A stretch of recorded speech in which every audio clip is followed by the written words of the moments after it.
ഷോപ്പുകൾ, കടകളിൽ, ബിസിനസ് സ്ഥാപനങ്ങളിലൊക്കെ പണം ആകർഷിക്കുന്ന പലതും കൊണ്ടുവന്ന് വയ്ക്കും. മന്ത്രം ചെയ്തും പണം കൊണ്ടുവരുന്ന ദുർഭൂതങ്ങളെ വിളിച്ചുമൊക്കെ ബിസിനസ് ചെയ്യുന്ന ഒത്തിരി പേരുണ്ട്. യഥാർത്ഥതയും സത്യതയും ഏകസത്യതയും ആ ദൈവം ജനങ്ങളെ അനുഗ്രഹിക്കും. യഹോവയുടെ അനുഗ്രഹത്താൽ സമ്പത്തുണ്ടാവും.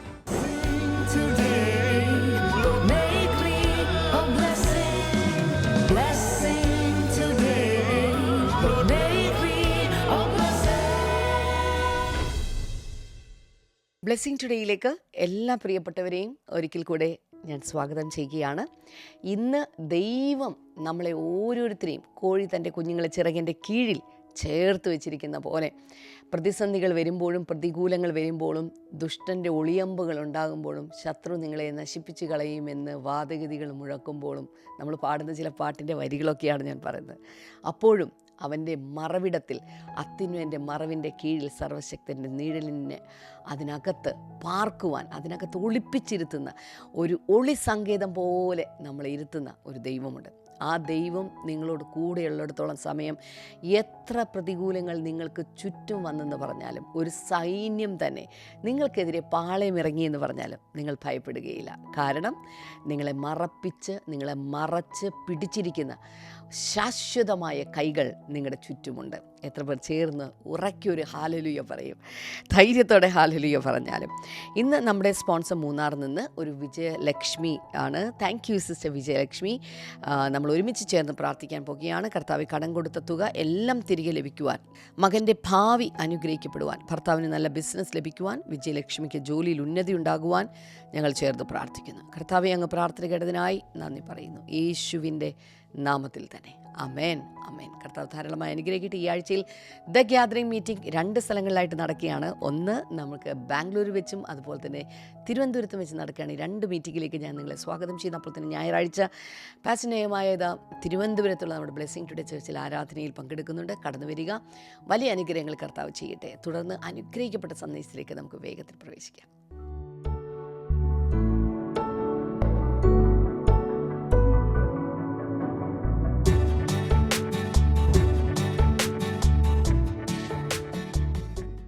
Welcome back. മെയ് 20 ബുധനാഴ്ച. ഇത് ലൈവായി കാണുന്ന എല്ലാവരെയും വെൽക്കം ചെയ്യുന്നു.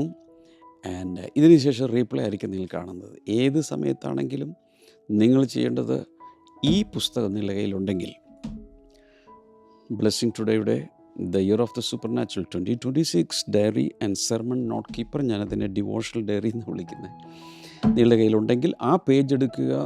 ഫോക്കസ് വേർഡ് നോക്കുക. ഫൈനാൻഷ്യൽ ഇൻക്രീസ്, സാമ്പത്തിക വർധനവ്, അതാണ് അതിൽ കൊടുത്തിരിക്കുന്നത്. സാമ്പത്തിക വർധനവ്. ഇത് കാണുന്ന എല്ലാവരും ഏത് സമയത്താണെങ്കിലും കമൻറ്റ് സെക്ഷനിൽ ടൈപ്പ് ചെയ്യുക, സാമ്പത്തിക വർധനവ്. അത് നിങ്ങളുടെ അറ്റൻഡൻസാണ്. കമൻറ്റ് സെക്ഷനിൽ ടൈപ്പ് ചെയ്യുക. സദൃശ്യവാക്യങ്ങൾ 3, 9, 10 ആണ് ഇന്നത്തെ focus words. Proverbs 3, 9 and 10. Honor the Lord with your wealth, with the first fruits of your crops. Then your barns will be filled to overflowing. അവിടെ പറയുന്നത്, നിൻ്റെ ദൈവമായ യഹോവയെ, ദൈവത്തെ നിൻ്റെ ധനം കൊണ്ടും എല്ലാ വിളവുകളുടെയും ആദ്യ ഫലം കൊണ്ടും ബഹുമാനിക്കുക. അപ്പോൾ നിൻ്റെ കളപ്പുരകളെല്ലാം നിറഞ്ഞു കവിയും. ഇതൊരു ഇതിനകത്തൊരു പ്രിൻസിപ്പിളുണ്ട്. ഭയങ്കര ഒരു സംഭവമാണ്. അതിലേക്കാണ് നമ്മൾ പോകാൻ പോകുന്നത്. എന്നാൽ ഇന്നത്തെ പ്രഖ്യാപനം നോക്കുക. As I honour God with my finances, എൻ്റെ സാമ്പത്തികം കൊണ്ട് ഞാൻ എൻ്റെ ദൈവത്തെ ബഹുമാനിക്കുമ്പോൾ, he releases supernatural increase and overflow today.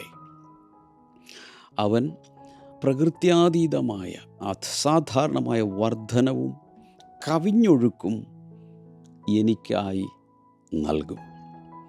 ഇതാണ് ഇന്നത്തെ പ്രഖ്യാപനം. ബൈബിൾ റീഡിംഗ് പ്ലാൻ അതേ പേജിൽ തന്നെ ഉണ്ട്, വായിച്ച് ടിക്ക് ചെയ്യുക. കഴിഞ്ഞ ദിവസമൊക്കെ എനിക്ക് ഭയങ്കര സന്തോഷം തോന്നിയ ചില സംഗതികളുണ്ടായത്. ചില സഹോദരന്മാർ വളരെ വിശ്വസ്തമായി അതത് സ്ഥലത്ത് ഒന്നും കളയാതെ, ഇത് അഥവാ ഒരല്പം ഡിലേ ആയി പോയാൽ പോലും അതത് പേജിൽ നോട്ട്സ് എഴുതി, അത് കൂടാതെ അതിൽ നിന്നും യഥാർത്ഥത്തിൽ ഇതിൻ്റെ പഠിക്കുന്ന ഭാഗങ്ങൾ അസിമുലേറ്റ് ചെയ്ത് അവരുടെ ജീവിതത്തിൽ അപ്ലൈ ചെയ്ത് വളരെ അനുഗ്രഹിക്കപ്പെട്ടതിൻ്റെ സാക്ഷികൾ ഞാൻ കേട്ടു. സമയമില്ലാത്തതുകൊണ്ട് ഈ ദിവസങ്ങളിൽ സാക്ഷ്യങ്ങളൊന്നും ഒത്തിരി ഉൾപ്പെടുത്താറില്ല. ഫിനാൻഷ്യൽ ഇൻക്രീസ് എന്ന വിഷയത്തെക്കുറിച്ച് 3-4 കാര്യങ്ങൾ പറയട്ടെ. ഏപ്രിൽ മാസം സാധാരണ രീതിയിൽ ബ്ലെസ്സിങ് ടുഡേയിൽ സാമ്പത്തിക കാര്യങ്ങൾ പഠിക്കാനും പഠിപ്പിക്കാനുമുള്ള ഒരു സമയമായിട്ട് നമ്മൾ ചെലവഴിക്കാറുണ്ട്. വേറൊന്നും കൊണ്ടല്ല, ആ മാസമാണ് നമ്മളിവിടുത്തെ സിസ്റ്റം അനുസരിച്ച് സാമ്പത്തിക വർഷത്തിൻ്റെ ആരംഭം. അതിൽ നമ്മൾ ഒരുമിച്ച് കൂട്ടായ്മയായി കുടുംബമായി സാമ്പത്തിക കാര്യങ്ങൾ പഠിക്കുകയും നമ്മളെ തന്നെ ഒന്ന് ക്രമീകരിക്കുകയും ചെയ്യുന്നൊരു പതിവുണ്ട്. ഒത്തിരി പേരത് ഫോളോ ചെയ്യുന്നുണ്ടെന്നാണ് എൻ്റെ വിശ്വാസം. കഴിഞ്ഞ ദിവസം ഒരു മോൻ എനിക്ക് അയച്ച സാക്ഷ്യം ഇതാണ്, ഫോട്ടോ ഒക്കെ അയച്ചിട്ട് ഉള്ള സാക്ഷ്യം ഇതാണ്. അദ്ദേഹം പറയും, തൻ്റെ അച്ഛൻ ആദ്യമായിട്ട് 14 വർഷങ്ങൾക്ക് മുമ്പ് ബ്ലെസ്സിങ് ടുഡേയിൽ വരുമ്പോൾ ഒരു ബൈക്ക് വാടകയ്ക്കെടുത്ത് അതിൽ പെട്രോൾ അടിച്ച് ഈ പിള്ളേരെല്ലാം കൂടി കയറ്റി ബ്ലെസ്സിങ് ടുഡേയിൽ വരികയാണ്. എന്ന് വെച്ചാൽ അതിൽ പെട്രോൾ അടിക്കാനും വാടകയ്ക്കെടുക്കാനുള്ളത് കടം മേടിച്ചാണ്. എന്ന് വെച്ചാൽ ഇവിടെ വരെ ആദ്യമായിട്ട് വരികയാണ്. ആരോ പറഞ്ഞാൽ കേട്ട് വന്നതായിരിക്കാം. ആദ്യമായിട്ട് വരുമ്പോൾ യാത്ര ചെയ്യാനുള്ള പൈസ പോലും ഇല്ലാഞ്ഞിട്ട് ബൈക്ക് വാടകയ്ക്ക്, അതിൻ്റെ റെൻറ്റും അതിലടിക്കാനുള്ള ഇന്ധന ഇതുമെല്ലാം കടം മേടിച്ചു വന്നു. കഴിഞ്ഞ ദിവസം ഈ 14 വർഷങ്ങൾ കൊണ്ട് അവരുടെ കുടുംബത്തിൻ്റെ അവസ്ഥകളെ ദൈവം മാറ്റി. ആത്മീയമായിട്ട് തീർച്ചയായിട്ടും അതാണല്ലോ മുമ്പേ അവൻ്റെ നീതിയും രാജ്യവും അന്വേഷിപ്പിൻ, അതോടുകൂടി ഇതല്ല. അങ്ങനെ അവർ ദൈവത്തെ അന്വേഷിച്ചതുകൊണ്ട് കഴിഞ്ഞ ദിവസം ഷോറൂമിൽ നിന്ന് പുതിയ ഒരു വണ്ടി, ഒരു കാറ് റിലീസ് ചെയ്യുന്നൊരു താക്കോൽ ദാനത്തിൻ്റെ ഫോട്ടോയും വീഡിയോ എനിക്ക് അയച്ചു തന്നു. കണ്ടിട്ട് കേട്ടിട്ട് എനിക്ക് ഭയങ്കര സന്തോഷം തോന്നി. ദൈവം ഒരു മജീഷ്യനല്ല. God is not a magician, he is a miracle worker. അവൻ അത്ഭുതം ആ വീട്ടിൽ ചെയ്തത് അന്നത്തെ അവസ്ഥയിൽ എത്രത്തോളം മാറ്റി. ദൈവത്തെ അന്വേഷിച്ചപ്പോഴുള്ള അനുഭവങ്ങൾ എന്തായിരുന്നു. അപ്പം അതുപോലെ ഈ സാമ്പത്തിക കാര്യങ്ങളെക്കുറിച്ച് നമ്മൾ ഏപ്രിൽ മാസത്തിൽ വിശദമായിട്ട് ഇതുവരെ ഇല്ലാത്ത പോലെ ഞാൻ പഠിപ്പിച്ചു. ചിലർക്കൊന്നും അത് ഇഷ്ടപ്പെടാറില്ല. സാമ്പത്തിക കാര്യങ്ങൾ ഞാൻ പറയുമ്പോൾ, ഒരു പാസ്റ്റർ പറയുമ്പോൾ അതിൻ്റെ പുറകിലെ ലക്ഷ്യം വേറെയാണെന്ന് ചിന്തിക്കുന്ന അങ്ങനെയുള്ള മൈൻഡുള്ള ഒത്തിരി പേര് നമുക്കൊന്നും ചെയ്യാൻ സാധ്യമല്ല. പക്ഷേ എൻ്റെ ഒരു ആഗ്രഹം, ദൈവത്തിലേക്ക് വരുന്നവർ ആത്മീയമായിട്ട് തീർച്ചയായിട്ടും അനുഗ്രഹിക്കപ്പെടും. അതാണല്ലോ മെയിൻ ലക്ഷ്യം. അതാണ് മത്തായി 6:33 ഞാൻ നേരത്തെ പറഞ്ഞ വാക്യം. മുമ്പേ അവൻ്റെ നീതിയും രാജ്യവും അന്വേഷിപ്പിൻ, അതോടുകൂടി ഇതെല്ലാം നിങ്ങൾക്ക് കിട്ടും. ദൈവത്തെ അന്വേഷിക്കുന്ന എല്ലാവർക്കും അതോടൊപ്പം റോമാലേഖനം 8:32 പറയുന്നത് പോലെ സകലവും കർത്താവ് കൂട്ടിച്ചേർക്കും. ഇത് രണ്ടും ഞാൻ പറയണമല്ലോ. അതിൻ്റെ പുറകിൽ എനിക്ക് വേറെ ലക്ഷ്യമില്ല. എൻ്റെ ഉള്ളിൽ എൻ്റെ അകക്കാമ്പിലുള്ള ആഗ്രഹം, ഇത് കേൾക്കുന്ന ജനം വിടുതൽ പ്രാപിക്കണം, അനുഗ്രഹിക്കപ്പെടണം. അവരുടെ ഞെരുക്കങ്ങളും ദാരിദ്ര്യവും ഞെരുക്കവും ഒരിക്കലും ഒരു അനുഗ്രഹമല്ല. ഒരു ദൈവദാസൻ അഭിഷേകത്തിൽ അരിശം കൊണ്ട് പറഞ്ഞത് ഇങ്ങനെയാണ്: we should break the neck of poverty. ദാരിദ്ര്യത്തിൻ്റെ കഴുത്ത് നമ്മൾ ഒടിച്ചു കളയണം. കാരണം ദൈവരാജ്യത്തിൽ ജീവിക്കുന്നവർ ദൈവത്തിൻ്റെ പ്രജകളാണ്. അവരാത്മീയമായി അനുഗ്രഹിക്കപ്പെടും. അവർ ഈ കാണുന്ന സകല പ്രപഞ്ചവും അവരുടെ ഡാഡിയുടേതാണ്, പിതാവിൻ്റേതാണ്. അതുകൊണ്ട് ആ രീതിയിലും അനുഗ്രഹിക്കപ്പെടാൻ അവർ അർഹരാണ്. എന്നാൽ ചില കാരണങ്ങളാൽ ചിലരൊക്കെ അല്പം ബുദ്ധിമുട്ടുകൾ ഞാൻ പോയിട്ടുണ്ട്. ഒറ്റ ഡ്രസ്സ് മാത്രം ഇട്ടുകൊണ്ട് നടന്ന കാലങ്ങളുണ്ട്. പക്ഷേ എന്നും അങ്ങനെ തന്നെ മരിക്കണമെന്നൊന്നും ബൈബിളിൽ എഴുതിയിട്ടില്ല. യേശു പോലും അതിനും ഫുൾ താൻ അണിഞ്ഞിരുന്ന വസ്ത്രം ഒരു ഇങ്ങനെ തുണിക്കഷ്ണങ്ങൾ ചേർത്ത് തുന്നാത്ത, ഇതെല്ലാം വെട്ടി പല പീസുകളാണ്. പക്ഷേ യേശുവിൻ്റെ വസ്ത്രം അങ്ങനെ ആയിരുന്നില്ല. മേൽ തൊട്ടടിയോളം മുഴുവൻ ഒറ്റയായി നെയ്തെടുത്ത ഒരു വസ്ത്രം. That is very costly. Designer ഡ്രസ്സാണത് അന്നത്തെ, വെരി കോസ്റ്റ്ലി. അതുകൊണ്ടാണ് പടയാളികൾ അവൻ്റെ വസ്ത്രത്തിന് ചീട്ടിട്ടത്. കാരണം ഇത് പടയാളിയെല്ലാം കൂടി കീറിയെടുക്കണം. നോ അങ്ങനെ ചെയ്യരുത്. Because it was costly, it was special. അതുകൊണ്ട് അവരതിൻ്റെ വില മനസ്സിലായി. അല്ലെങ്കിൽ അത് യേശു ഇട്ടിരുന്ന വസ്ത്രം വളരെ മോശം ആയിരുന്നെങ്കിൽ വലിച്ചെറിഞ്ഞാൽ എനിക്ക് വേണ്ട, ആർക്കും വേണ്ട. പക്ഷെ അവർക്ക് അതിനു വേണ്ടി അവർ ചീട്ടിടുകയാണ്, ഇത് ഒരാൾക്ക് കിട്ടട്ടെ എന്ന് പറഞ്ഞുകൊണ്ട്. പിന്നെ അത് അവിടുത്തെ മ്യൂസിയത്തിലിരിക്കുന്നു, ഇവിടുത്തെ മ്യൂസിയത്തിലിരിക്കുന്നു എന്നൊക്കെ പറയുന്നുണ്ട്. പക്ഷേ ഇതൊന്നും നമുക്ക് കൃത്യമായി ഒന്നും പറയാൻ സാധ്യമല്ല. ഞാൻ പറയാൻ വരുന്നത്, സാമ്പത്തിക വിഷയങ്ങളെക്കുറിച്ച് ഞാനെപ്പോൾ അന്ന് ഈ ഏപ്രിൽ മാസത്തിൽ ഞാൻ അതിനെക്കുറിച്ച് സീരിയസായി എല്ലാ സൺഡേയും പഠിപ്പിച്ചു. ഒത്തിരി പേർക്ക് അത് ഇഷ്ടപ്പെട്ടില്ല. ദൈവദാസന്മാർ ഇത് പറയരുത്, ഇതിൻ്റെ പിന്നിൽ ലക്ഷ്യം വേറെയാണെന്നൊക്കെ പറയുന്നുണ്ട്. പക്ഷെ ഞാൻ കുറച്ചുകൂടി കഴിഞ്ഞാൽ വളരെ സിസ്റ്റമാറ്റിക്കായി ദൈവജനത്തെ മാത്രമല്ല എല്ലാവരെയും ഇങ്ങനെയുള്ള വിഷയങ്ങൾ പഠിപ്പിക്കണമെന്ന് തന്നെയാണ് എൻ്റെ ആഗ്രഹം. കാരണം അതിലൂടെ ഒത്തിരി പേർ സ്വതന്ത്രമാകും. അനാവശ്യമായ കടക്കെണികളിലും പ്രശ്നങ്ങളിലും സ്കാമുകളിലും കുടുങ്ങി വിശ്വാസികൾ പോലും അവരുടെ സമ്പത്ത് നശിച്ചുകൊണ്ടിരിക്കും. ഒത്തിരി പേര് അവിടെ നിന്ന് ഇൻസ്റ്റഗ്രാമിലും വാട്സപ്പിലും ഒക്കെ വരുന്ന പല ഓഫറുകളിലും മൾട്ടി ലെവൽ മാർക്കറ്റിങ്ങിലൊക്കെ കുരുങ്ങി ലക്ഷങ്ങൾ നഷ്ടപ്പെടും. ചിലർ നാണക്കേട് കൊണ്ട് പുറത്ത് പറയില്ല. പക്ഷെ കേരളത്തിൽ അനേക കോടികൾ നഷ്ടപ്പെട്ടുകൊണ്ടിരിക്കുകയാണ് ജനങ്ങൾക്ക്. ഇത് ഇനി സംഭവിക്കാതിനുള്ള ജ്ഞാനം നമുക്കുണ്ടാകണം. എങ്ങനെ പൈസ കൈകാര്യം ചെയ്യണം. ഇന്നത്തെ ഈ ടോപ്പിക് ഫൈനാൻഷ്യൽ ഇൻക്രീസാണ്, സാമ്പത്തിക വർധനവോ. ഞാൻ ദൈവവചനത്തെ ബേസ് ചെയ്തുള്ള സാമ്പത്തികം പഠിപ്പിക്കുന്ന ഒരാളാണ്. ദൈവവചനത്തെ കൂടെ അടിസ്ഥാനമാക്കിയേ എനിക്ക് പഠിപ്പിക്കാൻ കഴിയും. അല്ലാത്ത ഒത്തിരി സാമ്പത്തിക വിദഗ്ധന്മാരുണ്ട്, ഞാൻ അതിൽപ്പെട്ടതല്ല. എനിക്ക് ഫൈനാൻഷ്യൽ ഡിഗ്രി ഇല്ല. പക്ഷേ ദൈവവചനത്തെ ബേസ് ചെയ്തും എൻ്റെ പ്രാക്ടിക്കൽ ലൈഫിലും പഠിച്ചെടുത്ത കാര്യങ്ങളാണ് ഞാൻ നിങ്ങളോട് പറയുന്നത്. Number 1, increase begins with honour. വർധനവ് ആരംഭിക്കുന്നത് ബഹുമാനത്തിൽ നിന്നാണ്. ആരെ ബഹുമാനിക്കുക? ദൈവത്തെ ബഹുമാനിക്കുന്നതിൽ നിന്നാണ്. സദൃശവാക്യങ്ങൾ 3 നമ്മൾ വായിച്ച വചനത്തിൽ 9, 10 ഒക്കെ വായിക്കുന്ന സമയത്ത് അവിടെ തുടങ്ങുന്നത് ദൈവത്തെ ഓണർ ചെയ്യുന്നതിൽ നിന്നാണെന്നുള്ള കാര്യം മറക്കരുത്. അതല്ലാതെ കളപ്പുരകളിൽ നിന്നല്ല തുടങ്ങുന്നത്, ദൈവത്തെ ആദരിക്കുന്നതിൽ നിന്നാണ്. Financial blessing is in scripture is connected first to relationship, reference etcetera. ദൈവത്തോടുള്ള ബന്ധം പറയുന്നത് കേൾക്കുന്നുണ്ട്. ദാതാവിനോട് ദൈവത്തോടുള്ള ബന്ധം, ദൈവത്തോടുള്ള ബഹുമാനം, അതിന് മുൻഗണന കൊടുക്കുന്ന ഒന്നിൽ നിന്നാണ് ദൈവവചനം പറയുന്നതനുസരിച്ച് പല രീതിയിൽ സമ്പത്തുണ്ടാക്കാം. സാത്താനെ കൂട്ടുപിടിച്ച് സമ്പത്തുണ്ടാക്കാം. അതിന് വേണ്ടിയുള്ള ഡീമൺ സ്പിരിറ്റ്സ് ഉണ്ട്. ഷോപ്പുകൾ, കടകളിൽ, ബിസിനസ് സ്ഥാപനങ്ങളിലൊക്കെ പണം ആകർഷിക്കുന്ന പലതും കൊണ്ടുവന്ന് വയ്ക്കും. മന്ത്രം ചെയ്തും പണം കൊണ്ടുവരുന്ന ദുർഭൂതങ്ങളെ വിളിച്ചുമൊക്കെ ബിസിനസ് ചെയ്യുന്ന ഒത്തിരി പേരുണ്ട്. എൻ്റെ ലൈൻ അതല്ല. യഥാർത്ഥ ദൈവം, സത്യദൈവം, ഏകസത്യദൈവം, ആ ദൈവം ജനങ്ങളെ അനുഗ്രഹിക്കും. യഹോവയുടെ അനുഗ്രഹത്താൽ സമ്പത്തുണ്ടാവും. ദൈവത്തിൻ്റെ അനുഗ്രഹത്താൽ ഉണ്ടാകുന്ന സമ്പത്ത്, അതിനെക്കുറിച്ചാണ് ഞാൻ പറയുന്നത്. അത് പുതിയ നിയമമായാലും പഴയ നിയമമായാലും ഏത് നിയമമായാലും ദൈവം എന്ന ഉറവിടം, ആ ദൈവത്തെ ആദരിക്കുമ്പോഴാണ് നമുക്ക് ഫൈനാൻഷ്യൽ ബ്ലെസ്സിങ് ഉണ്ടാകുന്നത്. Number 2, first fruits reflect trust. ആദ്യഫലം പ്രതിഫലിപ്പിക്കുന്നത് വിശ്വാസത്തെയാണ്, അല്ലെങ്കിൽ ആശ്രയത്വത്തെയാണ്, ദൈവിക ആശ്രയത്വത്തെയാണ്.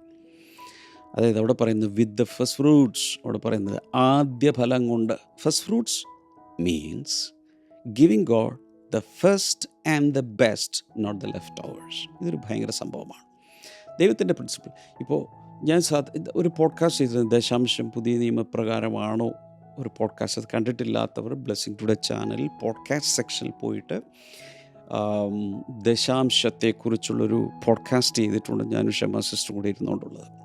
അത് മുഴുവൻ നിങ്ങൾ കാണണം.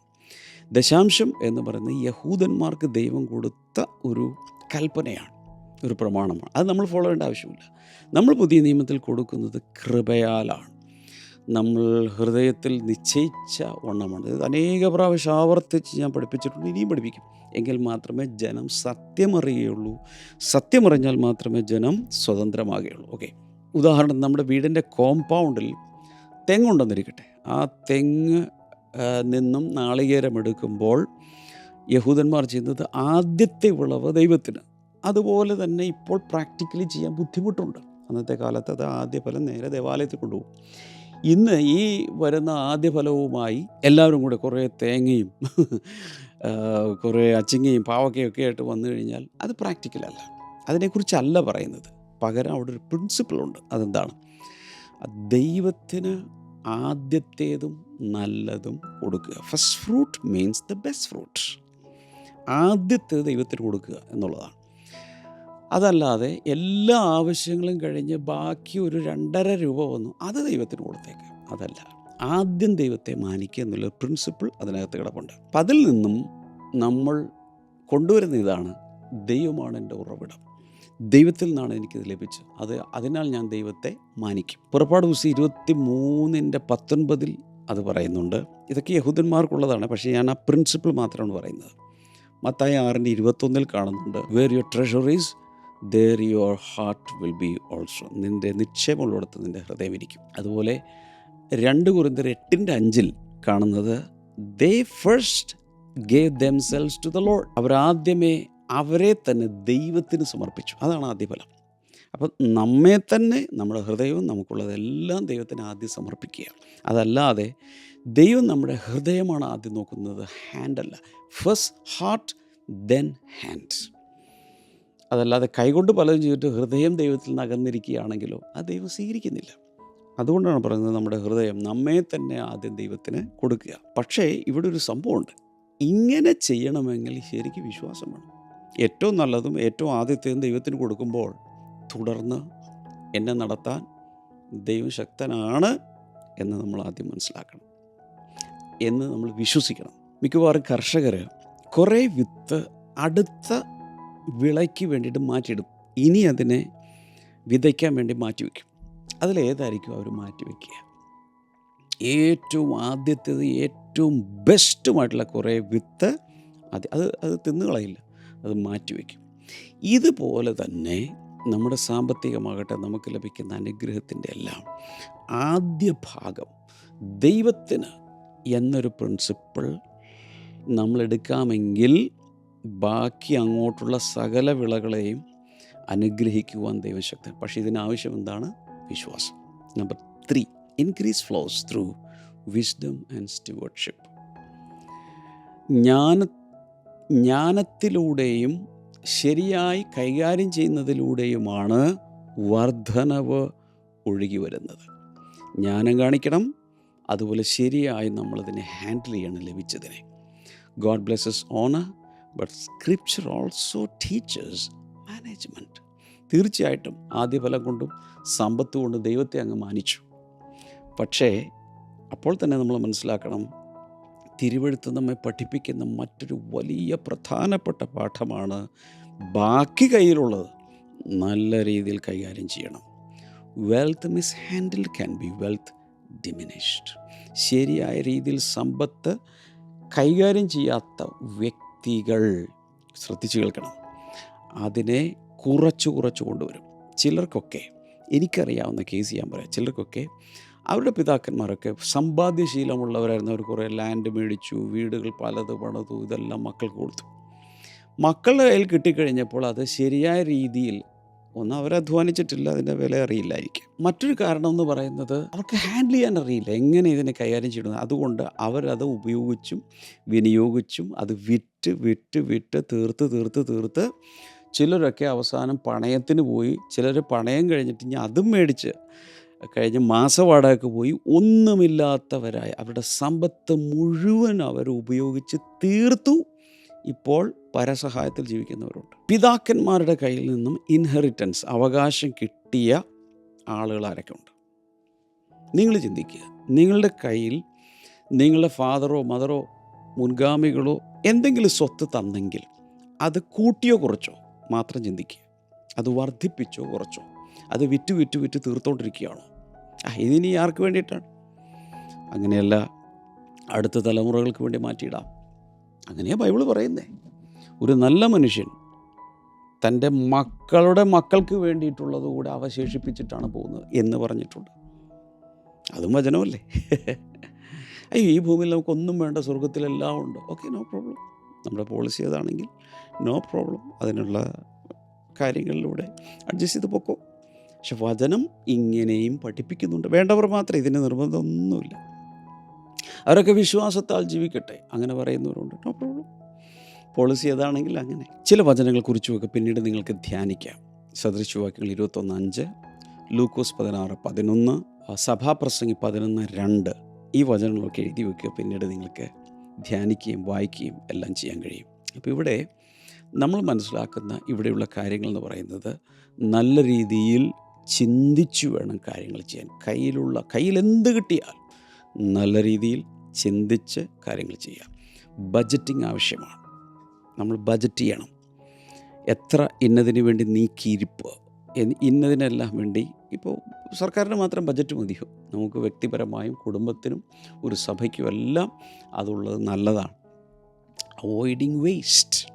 ഒന്നും വേസ്റ്റ് ചെയ്യരുത്. പാഴാക്കരുത്. എല്ലാവരും ഒന്ന് ടൈപ്പ് ചെയ്തിട്ട് ഒന്നും പാഴാക്കരുത്. യോഹന്നാൻ്റെ സുവിശേഷം 6-ാം അധ്യായം, എനിക്ക് തോന്നുന്നു 25 തോന്നുന്നു, നിങ്ങൾ നോക്കുക. അവിടെ കർത്താവ് പറഞ്ഞൊരു വചനമാണ്.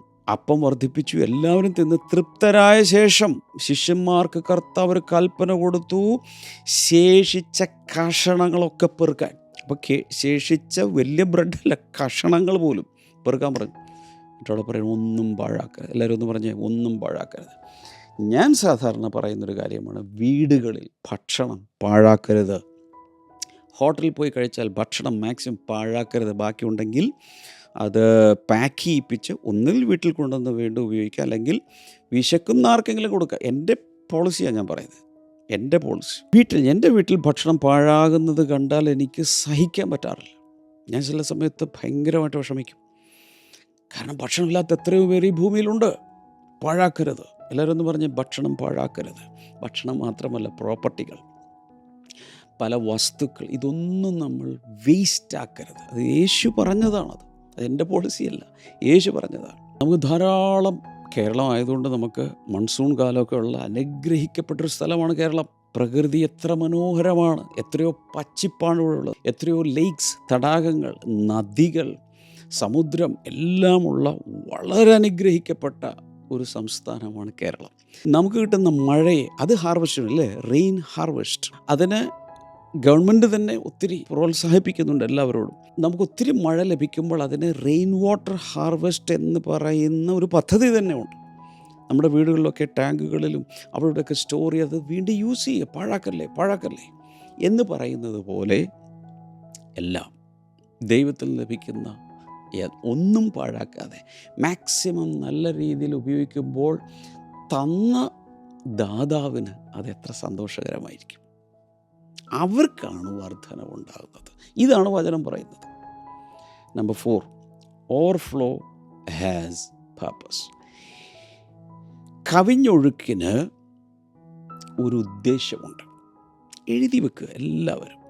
നിങ്ങൾക്ക് കർത്താവ് ഒരു കവിഞ്ഞൊഴുക്ക് തന്നാൽ, സർപ്ലസ് തന്നാൽ, ഓവർഫ്ലോ തന്നാൽ, ആവശ്യത്തിലധികം കയ്യിൽ വന്നാൽ, അതിൻ്റെ പുറകിൽ ദൈവത്തിനൊരു ഉദ്ദേശമുണ്ട്.